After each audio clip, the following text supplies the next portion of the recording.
지난 24일 약물 운전 혐의로 입건된 방송인 이경규 씨가 서울 강남경찰서에 출두해 조사를 받았습니다.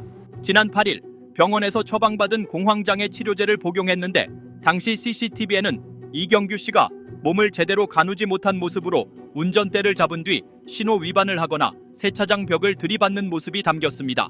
특히 주차장에서 다른 사람의 차를 몰고 자신의 회사로 가는 등 도난 의심 신고까지 받았고 결국 국립과학수사연구원으로부터 양성 결과를 받아 약물 운전 혐의로 입건됐습니다. 사실 저도 이번에 그 공황장애 약을 먹고 몸이 아팠을 때는 운전을 하면 안 된다는 것을 크게 제가 인지하지 못했어요. 이경규 씨 사례에 앞서 약물 복용으로 인한 크고 작은 사고가 있었습니다. 지난해 11월 강남에서는 향정신성 의약품을 복용한 20대 여성이 무려 8대의 차를 부딪히고 달아나다 붙잡히기도 했습니다. 최근 이런 약물 운전 사고가 반복되면서 공황장애 우울증 ADHD 등 신경계의 진정작용을 돕는 의약품 복용에 대한 운전 기준도 필요하다는 목소리가 나오고 있습니다. 대부분 마약류로 분류되는 향정신성 의약품은 지난해에만 2천만 명 이상이 처방받았는데 처방 건수는 해마다 증가하고 있는 추세입니다. 그냥 뭐 처방받은 약물을 갖다 먹어서 운전을 만든다는 걸 모르지. 교육받은 거 없는데 그런 건.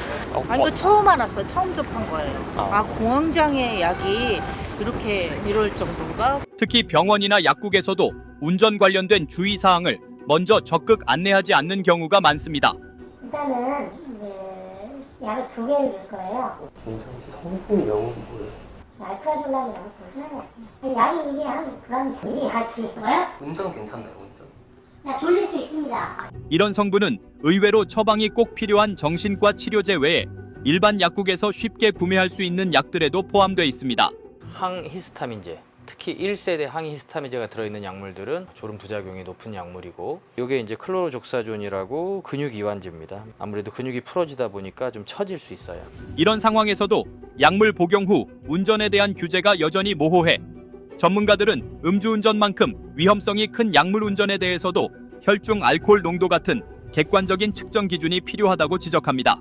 어느 정도 약을 복용했는지에 대해서 객관화할 수 있는 기준을 마련해야 될 것이고 병원이나 약국에서도 명확한 가이드라인을 마련해야 할 것입니다.